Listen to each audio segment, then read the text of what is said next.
नमस्कार। म किशोर अर्याल, नेम इन्स्टिच्युटको सञ्चालक। आज 2078 साल 1 महिना 16 गते र आज चाहिँ मैले यो हाम्रो देशको कृषि सम्बन्धी कुरालाई अलिकति गहन रूपमा अध्ययन गरेको छु।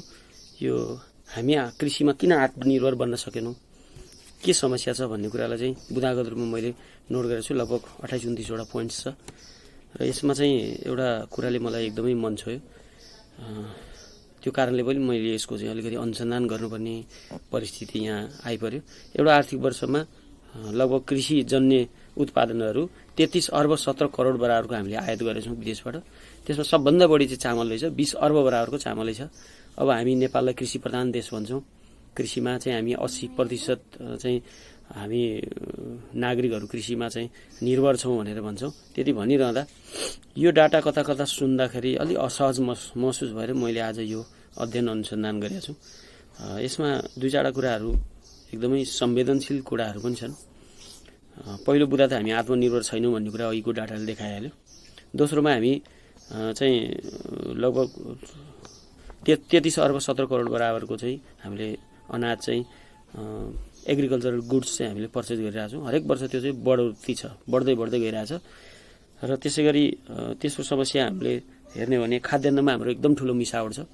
त्यो मिसावट नियन्त्रण गर्नलाई सरकारले कुनै एउटा रणनीति बनाएर चाहिँ गर्न सकेको अवस्था छैन। कम्प्लेन आयो भने यदाकदा कहिलेकाहीँ खाद्यान्नमा चाहिँ मिसावट भएको कारणले कारबाही गरेको कुरा सुनिन्छ, जुन चाहिँ रेगुलर रूपमा हुनुपर्ने थियो।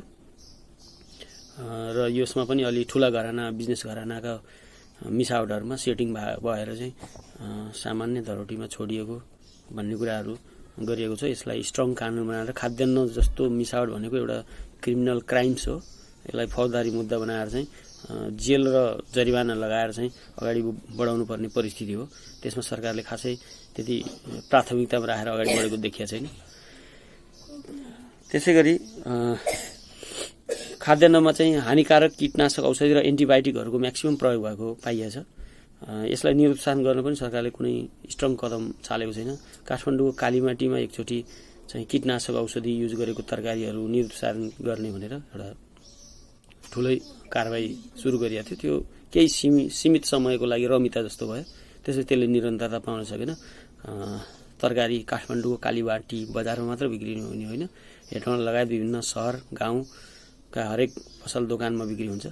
ती सबैलाई समेट्ने गरी एउटा समष्टिगत नीति बनाएर चाहिँ लान सकिएको अवस्था छैन।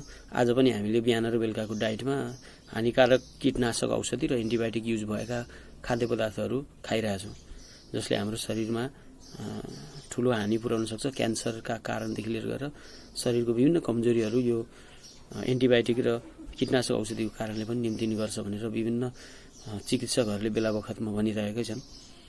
त्यसै गरी खाद्यान्न उत्पादन गर्ने कृषिजन्य उत्पादनमा चाहिँ किसानलाई सहुलियत रूपमा ऋण प्रदान गर्न सकिएको छैन। ऋण उपलब्धता सहज छैन। कृषि अनुदानहरूमध्ये 90% जति अनुदानहरू चाहिँ वास्तविक किसानभन्दा पनि बिचौलियाहरूले चाहिँ सदुपयोग गरेको देखिएको छ। यहाँ चाहिँ अहिले कृषि लोन 4% कृषि लोन पाइन्छ। त्यो कृषि लोन चाहिँ तपाईँको एउटा सानो फर्म देखाएर चाहिँ कृषि लोन हात पार्ने र त्यसलाई जग्गामा लगानी गर्ने, घर बनाउन लगानी गर्ने, अन्य व्यवसायमा लगानी गर्ने किसिमको ट्रेन्ड धेरै देखिएको छ। र वास्तविक किसानले चाहिँ ऋण चाह्यो भने साहु महाजनबाट महँगो ब्याज दरमा, हामी मिटर ब्याज भन्छौँ, मिटर ब्याज दरमा चाहिँ पैसा उठाएर काम गरिरहेका छन्। र खाद्यान्नमा अर्को समस्या भने सिँचाइको समस्या छ। सिँचाइको एकदम ठुलो समस्या छ। हाम्रो देशमा नदी नाला सम्बन्धी विभिन्न छिमेकी देशहरूसँग विभिन्न सम्झौता भएको छ। त्यो सम्झौताले कतिपय पोइन्ट्सले त हामीले हाम्रै नदी नाला, हाम्रै देशभित्र सिँचाइको लागि सदुपयोग गर्न नसक्ने गरी पनि सम्झौता गरिएको रहेछ। त्यो एउटा समस्या छ। र अर्को वास्तविक रूपमा जहाँ हामी गर्न सक्थ्यौँ त्यहाँ पनि सिँचाइ विभाग, सिँचाइ मन्त्रालयले त्यति तदारुकता देखाएर चाहिँ सिँचाइ सम्बन्धी काम गरेको छैन भन्ने कुरा तथ्य प्रमाणले बोल्छ। यदि साँच्चीकै सिँचाइ भएको भए, किसानले उत्पादन गरेको भए 33 अर्ब 17 करोडको खाद्यान्न किन इम्पोर्ट हुन्थ्यो। त्यसै गरी अर्को समस्या उत्पादन भएको वस्तुको बजार व्यवस्थापन छैन अनि चिस्यान केन्द्र छैन। बिचौलियाको कारणले किसानले वस्तुको लागत मूल्य पनि प्राप्त गर्न सक्दैनन्। समर्थन मूल्यको नाममा केही वस्तुहरूको समर्थन मूल्य तोकिएको छ, तर त्यो पनि देशभरि कडाउसँग लागू भएको छैन, जसको कारणले किसानले आफ्नो मूल्य उठाउन नसकेर हामीले सुन्छौँ 2 रुपियाँ केजी चाहिँ काउली बिक्री नभएर किसानले काउलीको चाहिँ खेतीमा डोजर लगाएको नष्ट गरेको, दुध बिक्री नभएर दुध रोडमा पोखेको, गोलभेडा बिक्री नभएर गोलभेडा पोखेको, यस्ता घटनाहरूले हाम्रो चाहिँ पत्र पत्रिका मिडिया रङ्गीन भइरहेका छन्। त्यो हामी माझ सबैलाई फिल भएको कुरा हो। यदि समर्थन मूल्य भइदिएको भए ती किसानलाई रहर थियो र दुध पोख्नलाई, रहर थियो र त्यो काउली नष्ट गर्नलाई, रहर थियो र त्यो गोलभेडासँग चाहिँ होली खेल्नलाई। त्यो कारणले पनि सरकारले त्यसमा तदारुकताका साथ प्राथमिकताका साथ काम गर्न नसकेको प्रमाणित हुन्छ। त्यसैगरी किसानलाई पर्याप्त मात्रामा कृषि सम्बन्धी जनचेतना, उत्प्रेरणा, तालिम, ऋण सहयोग, बजार व्यवस्थापन लगायतका कुनै पनि आयाममा सहयोग गरिएको पाइएको छैन। किसानले अर्को बुदामा चाहिँ किसानी गर्ने मान्छेलाई चाहिँ समाज र सरकारले सम्मानित ढङ्गले हेर्ने नजरिया पनि छैन। आज पनि हाम्रो समाजमा कृषक भनेपछि केही काम नपाएर कृषिको काम गरेको जस्तो फिलिङ्स हामी गर्छौँ, जबकि त्यो कृषक भनेको हाम्रो अन्नदाता हो। हामीले जसले अन्न दिइरहेछन्, जसको अन्नले हामी बिहान र बेलुका पेट भर्छौँ, हाम्रो शरीरमा चुस्त दुरुस्त शक्ति फुर्ती आउँछ, त्यो चिजलाई हामीले त्यति हल्का रूपमा लिनु हुँदैन थियो। तर आज समाजमा र सरकारले चाहिँ किसानलाई उपेक्षित व्यवहार गरिरहेको छ। त्यो हाम्रो आँखा अगाडि सबैलाई जगजाएरै छ। त्यसैगरी विदेशमा अपनाएको प्रविधि चक्लाबन्दीलाई भित्राउने सरकारको तर्फबाट न्यून प्रयास मात्र छ, तर पर्याप्त छैन। विदेशमा विभिन्न अहिले चाहिँ आधुनिक प्रविधिहरू आएका छन्। ती प्रविधिहरू अनुदानमा चाहिँ केही प्रविधिहरू निस्किया छ, तर त्यो पनि एकदमै अनुत्पादक किसिमको चाहिँ प्रविधिहरू लिएर आएर चाहिँ किसानको पैसा र सरकारको पैसा मात्रै बर्बादी गर्ने काम गरेको छ। त्यसैगरी किसानका छोराछोरी लगायत परिवारका सदस्यहरूमा आफ्नो पेसाप्रति गर्व होइन, लज्जा छ, जसका कारणले कृषकहरू यथाशक्दो आफ्नो आम्दानीको तरिका परिवर्तन गर्नको निमित्त विदेश जाने, किराना पसल खोल्ने, होटल खोल्ने वा जागिर खाने सोच बनाई कृषि पेसाबाट मुक्ति खोजिरहेका छन्। किनभने त्यो कृषि पेसामा लागेका मान्छेले कृषि गरेर आफ्नो जीवन धान्नै सकिरहेका छैनन्। किनभने कृषिमा आधुनिकीकरण छैन, कृषिको बजार छैन, सहुलियत छैन। र त्यो कारणले चाहिँ कृषि पेसामा भएको मान्छेले त्यो अन्तिम रूपमा ल्याएको छ। त्यसलाई सोख या पैसा कमाउने एउटा आफ्नो जीवन गुजार्ने चाहिँ माध्यमको रूपमा नभएको एउटा बाध्यताको रूपमा कृषि पेसालाई अँगालेछन्। त्यो कारणले पनि हाम्रो कृषि पेसा एकदमै पछाडि पर्नको मुख्य रिजन त्यो हो। त्यसैगरी बिउ बिजन विदेशबाट आयात गरिन्छ, जसको कारणले आफ्नै उत्पादनलाई पुनः प्रशोधन गरेर बिउ बनाउन सकिन्न र ठूलो धनराशि बिउ बिजनमा खर्च भइरहेछ। पहिला हाम्रो बाबुबाजेको पालामा बिउहरू हाम्रा बाबुबाजेले आफैले उत्पादन गरेको चिजलाई चाहिँ सङ्कलन गरेर त्यसलाई प्रशोधन गरेर चाहिँ आफैले चाहिँ बिउ राख्थे र त्यही बिउ अर्को वर्ष चाहिँ तपाईँको उमार्नलाई युज गरिन्थ्यो। त्यसले गर्दा बिउ बिजनमा खर्च कम हुन्थ्यो। अब अहिले चाहिँ विदेशी बिउ बिजन छ, जसको बिउ बिजनबाट चाहिँ एकचोटि उत्पादन भइसकेपछि त्यसमा चाहिँ तपाईँको अर्को पालि चाहिँ त्यसलाई चाहिँ बिउ बिजनको रूपमा युज गर्न नसक्ने हिसाबले उनीहरूले बनाएका हुन्छन् र त्यसको बिउ बिजनमा चाहिँ हाम्रो वर्षेनी खर्च भइरहेछ। त्यसैगरी कृषि विद्यालय पढ्ने विद्यार्थीलाई पर्याप्त मात्रामा छात्रवृत्ति सहुलियत छैन, जसको कारणले कृषि जनशक्ति उत्पादन भएको छैन। यहाँ देखिन्छ मेडिकल सेक्टरमा चाहिँ छात्रवृत्तिहरू देखिन्छ, अन्य क्षेत्रमा देखिन्छ, तर कृषिलाई चाहिँ अझै बढी प्रायोरिटी राखेर कृषि प्रधान देश भनेपछि त कृषिलाई पक्कै पनि प्रायोरिटी राख्नु पर्ला, नभए कृषि प्रधान देश भन्न छोडौँ आजदेखि। र कृषि प्रधान देशका कृषि पढ्ने विद्यार्थीलाई एकदमै सहुलियत मूल्यमा कृषि पढाइदिने हो भने त्यो जनशक्ति त्यहाँबाट उत्पादन हुन्थ्यो र जसले हाम्रो कृषि उत्पादनमा चाहिँ एकदम ठुलो भूमिका खेल्न सक्थ्यो। त्यसैगरी कृषि बाली पशु पन्छी बिमाले पर्याप्त मात्रामा सम्पूर्ण कृषि क्षेत्रलाई समेट्न सकेको छैन। साङ्केतिक रूपमा कृषि बिमा देखिएको छ, साथै यसमा पनि बिमाको रकम प्राप्त गर्नको लागि नक्कली कृषकहरू खडा हुने समस्या छ र वास्तविक कृषकको पहुँच छैन। त्यो बिमामा जुन अनुदान खडा गरिएको छ सरकारले, त्यो अनुदान पाउनको लागि भए पनि कसैको गोठ देखाएर, कसैको फर्म देखाएर, गाई बाख्रा देखाएर इन्सुरेन्स गर्ने अनि त्यसबाट चाहिँ एक्स्ट्रा बेनिफिट उठाउने किसिमको बिचौलियाहरू पनि यसमा देखिएको छ। त्यसैगरी हरेक वर्ष आउने बाढी पहिरो असिना पानी हावाहुरीले पनि सबभन्दा बढी किसानलाई दुःख दिन्छ।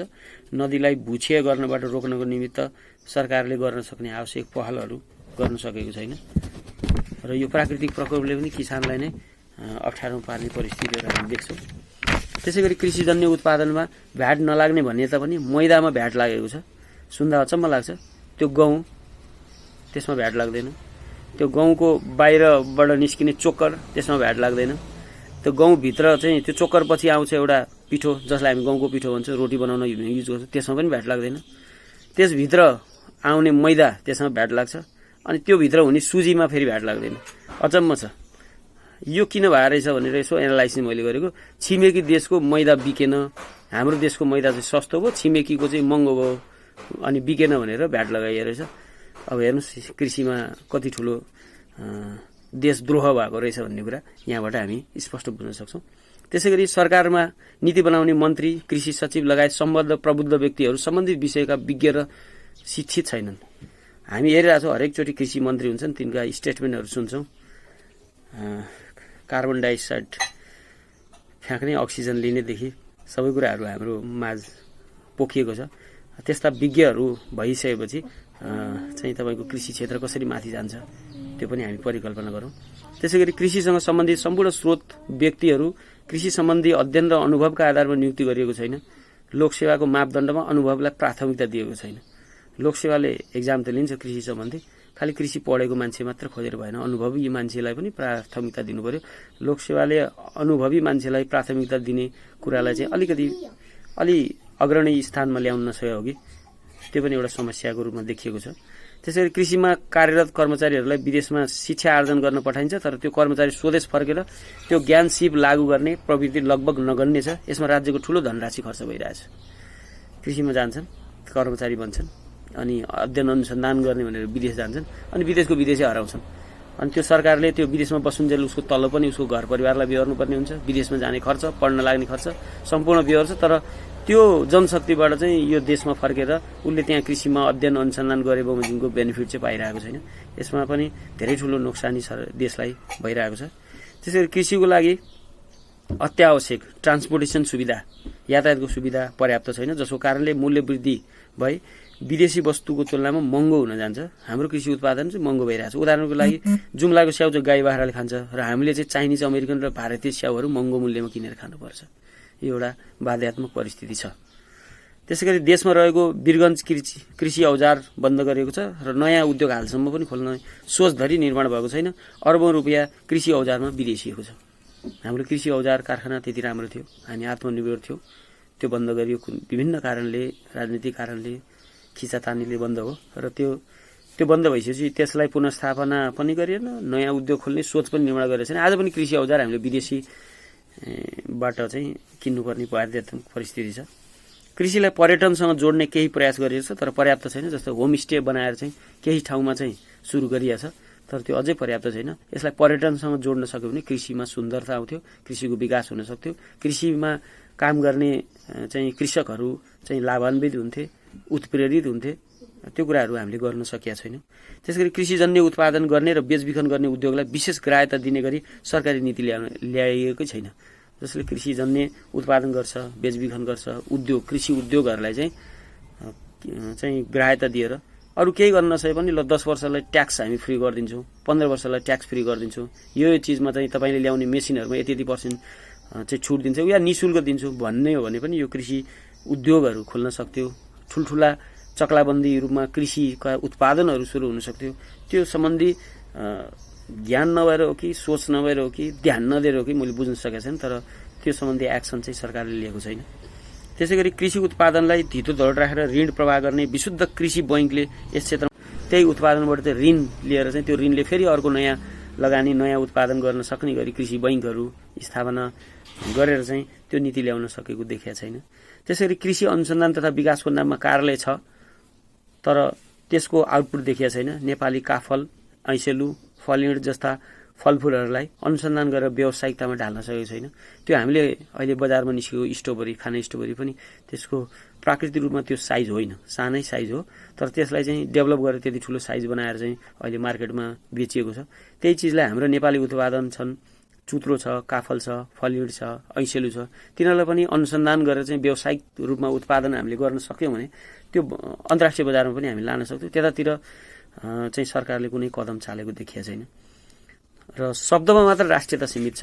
आज नेपाली राजनीतिकहरू राष्ट्रियता भन्ने कुरालाई खुब सस्तो लोकप्रियतालाई युज गर्छन्। फुल, माछा, मासु मात्र प्रयोग गरौँ भन्ने भावलाई केन्द्रबिन्दुमा राखी राष्ट्रिय भावना उजागर गर्न सके नेपाली कृषिले एउटा उचाइ लिन सक्थ्यो। त्यो गर्न सकिएको छैन। राष्ट्रियता भन्ने चिजलाई व्यावहारिक रूपमा ढाल्न सकिन्छ। कृषिजन्य वस्तु चाहिँ ल आज म चाहिँ नेपाली चामल खान्छु, नेपाली दाल खान्छु, नेपाली तरकारी खान्छु भनेर बजारमा हामीले गएर विभिन्न पसलमा डिमान्ड गर्न थाल्यो भने अटोमेटिक नेपाली कृषि अगाडि आउँछ। कृषकहरू पनि खुसी हुन्छन्, उनीहरू पनि उत्पादन गर्न थाल्छन्। त्यसो गरेर हामीले विदेशी उत्पादनलाई निरुत्साहित गर्दै जाने हो भने हामीले जुन अघि जुन चाहिँ इम्पोर्ट गरिएको छ यो 33 अर्ब 70 करोड वालाको जुन इम्पोर्ट, त्यसै गरी विदेशबाट आयात गरिने खाद्यान्नमा कर लगाउने र देश